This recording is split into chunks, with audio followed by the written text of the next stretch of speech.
Bienvenidos hoy a Sociología en Breve y en esta ocasión trataré de manera muy sintética las aportaciones sociológicas de Emil Durkheim. Su aportación ha sido desde el ámbito del cambio social, ¿no? Recordemos que uno de los principales objetos de la sociología siempre ha sido el por qué cambian las sociedades. Y desde la perspectiva de Durkheim, en general sus intérpretes se ponen de acuerdo en que él ha propuesto desde el ámbito del funcionalismo y también desde el ámbito del realismo, ¿no? Este último, el realismo, es un extremo desde una perspectiva filosófica que da una supremacía exagerada a lo real, ¿no? A lo que sucede. Quita peso a las condiciones materiales históricas de un proceso social. Entonces, ese es un extremo. Hay intérpretes que se ponen de acuerdo y dicen que Durkheim exagera esa situación. Por otro lado, yo también coincido en que Durkheim es quizá el iniciador más importante del funcionalismo, junto con varios otros autores, entre ellos Spencer, que asumen que la sociedad es una especie de cuerpo que tiene órganos, que tiene necesidades, tiene funciones, células, y cada uno de esos elementos aporta desde su ámbito al beneficio de todo el organismo. De ahí que se diga que esta sociología o esta perspectiva sociológica funcionalista pues da una supremacía muy importante o muy alta a la función, más allá de al individuo. En ese punto pues Durkheim está en ese término medio entre funcionalismo y realismo, ¿no? Entre darle una supremacía muy grande a la función en detrimento del sujeto, del individuo, y por otro lado también al realismo, es decir, le da una supremacía muy grande a lo que acontece y en ese inter pues agrega acciones del individuo. Durkheim asume, y es una frase muy famosa en sociología, que los hechos sociales son formas de actuar, de pensar, de sentir externas al individuo y que están dotadas de un poder de coerción en virtud de que se imponen, no siempre a la fuerza, comentaré eso. No obstante, estos hechos sociales no pueden subsistir sin que exista un individuo que los realice y esencialmente comprenda cómo es que dicho hecho social está intrincado, está combinado en sus prácticas cotidianas, ¿no? Aquí es compleja la situación, pero bueno, en términos generales puedo compartirles que el hecho social es el objeto de estudio de Durkheim, ¿ya? Ahora, como ese objeto de estudio, dos elementos constituyen su definición magistral, puedo decir, de este autor, que es un hecho social es una forma de actuar y de pensar externa al individuo. En este sentido, un hecho social puede verse manifiesto en el lenguaje, que es el ejemplo clásico que muchos retoman en su texto de las reglas del método sociológico. El lenguaje es externo a cada uno de nosotros, ¿ok? Y por tanto, yo como hablante de español, pues soy determinado por el uso y por el contexto en español que me rodea.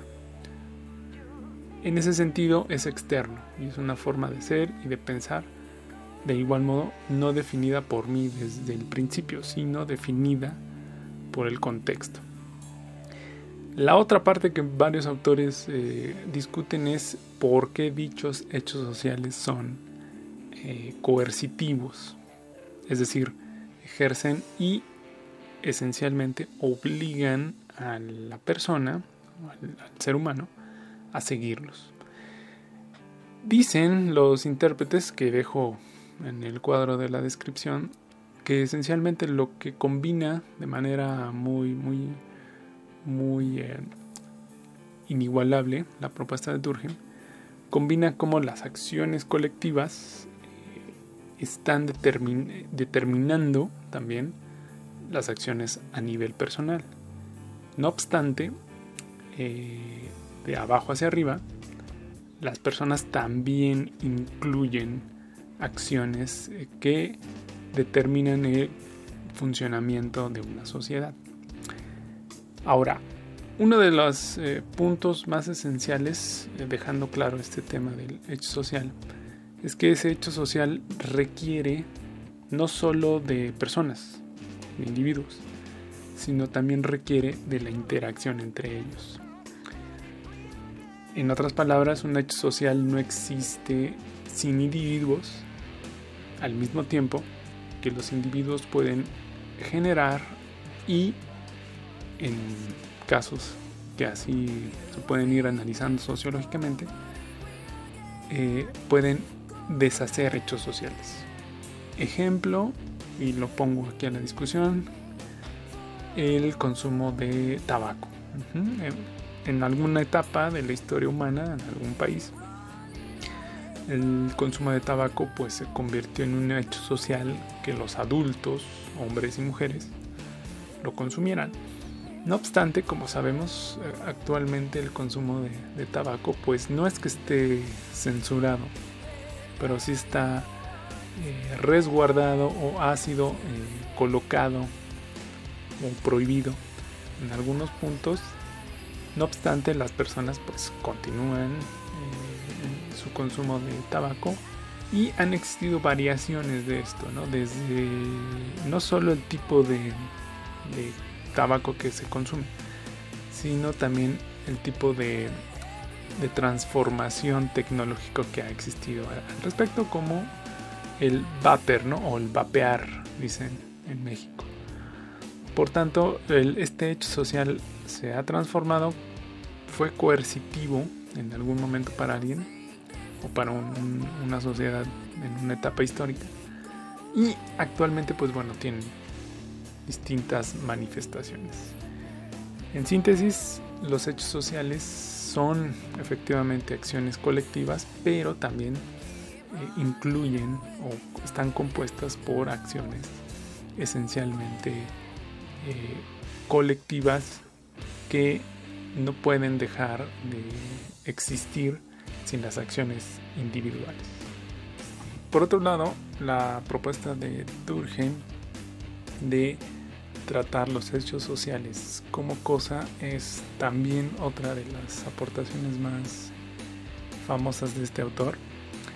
Sin duda, su propuesta ha sido o está asociada a que la sociología debe de buscar los elementos o las herramientas con las cuales estos hechos sociales comentados, definidos previamente, tienen que ser tratados de manera objetiva. Aquí comparto la propuesta de Albornoz. Él propone que esencialmente esta regla está dirigida a la forma de investigación que los sociólogos o investigadores sociales deben de desarrollar. No quiere decir que un hecho social, por ejemplo, los que él estudió, ¿no? El suicidio o las manifestaciones religiosas, sean esencialmente cosas que no contengan acciones individuales o bien humanas. Nada sería más equivocado. Por el contrario, aquí, y cito de manera textual, la regla está dirigida al investigador.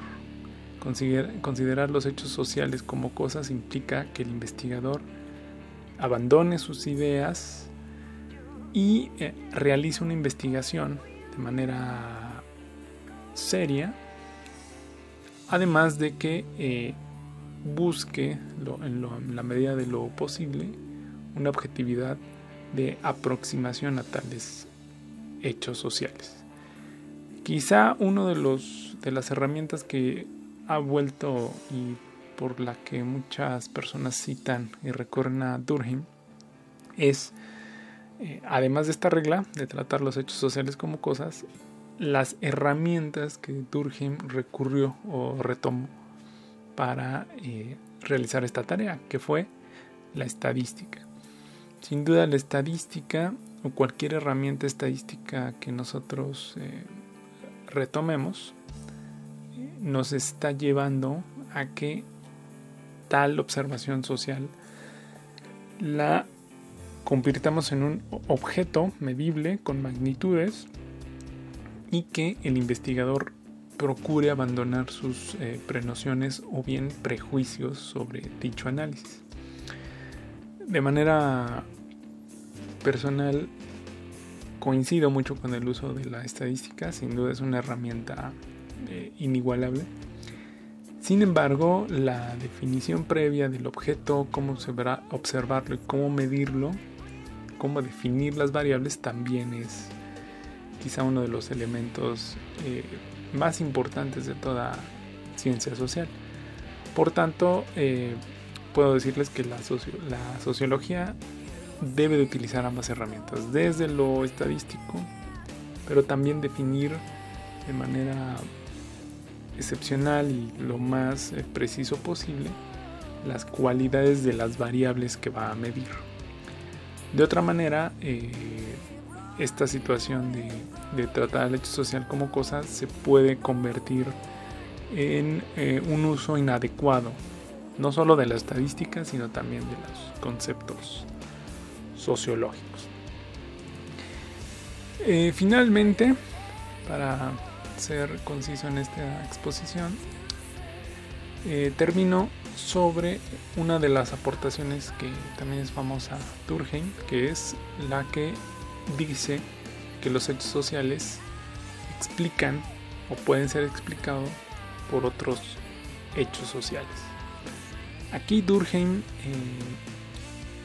explica que las organizaciones o las prácticas colectivas están tan implicadas y tan combinadas entre organizaciones materiales, organizaciones morales, de significado, e incluso menciona condiciones psíquicas, que todas ellas son las que determinan las cualidades y la estructura de situaciones tan cotidianas en la vida social como es la familia, el consumo, la religión, tema también muy tratado por Durkheim, la educación. Por ello es que también ha recibido críticas Durkheim en cuanto a que es una exageración lo que él plantea, dicen algunos, ¿no? Los hechos sociales no definen o no pueden explicar otros hechos sociales, dicen algunos. Otros dicen que es correcta esta definición, es decir, un hecho social sí está asociado no solo con condiciones materiales y psicológicas y de prácticas cotidianas, sino también de procesos morales, como dice Durkheim, que derivan en otro de los términos que también es muy famoso con él, que es la solidaridad. De tal modo que las sociedades operan o funcionan gracias a esta combinación de distintos hechos sociales, los cuales permiten al individuo, al ser humano, a tener una guía, una brújula en su comportamiento en sociedad. Y como sabemos, pues también hay desviaciones o también hay acciones no funcionales, es decir, que generan daño a la sociedad. A esto Durkheim denomina anomia, o bien la carencia de normas. Muy bien, finalmente termino diciendo que pues bueno, Durkheim es quizá uno de los autores más importantes en sociología. sugiero veamos a este autor como un principal promotor del trabajo sociológico, de la institucionalización de la sociología, es decir, del trabajo en las universidades, de esta ciencia social, y como un principal promotor del uso de la estadística en explicación de hechos sociales. Por supuesto, no es el único, hay grandes matemáticos que han aportado mucho más allá de Durkheim, pero bueno, en el ámbito sociológico es quizá el iniciador de esta idea de utilizar no solo estadísticas, sino también estas definiciones de hecho social y tratar a esos hechos sociales como objetos. Bien, muchas gracias y no olviden compartir. Hasta la próxima.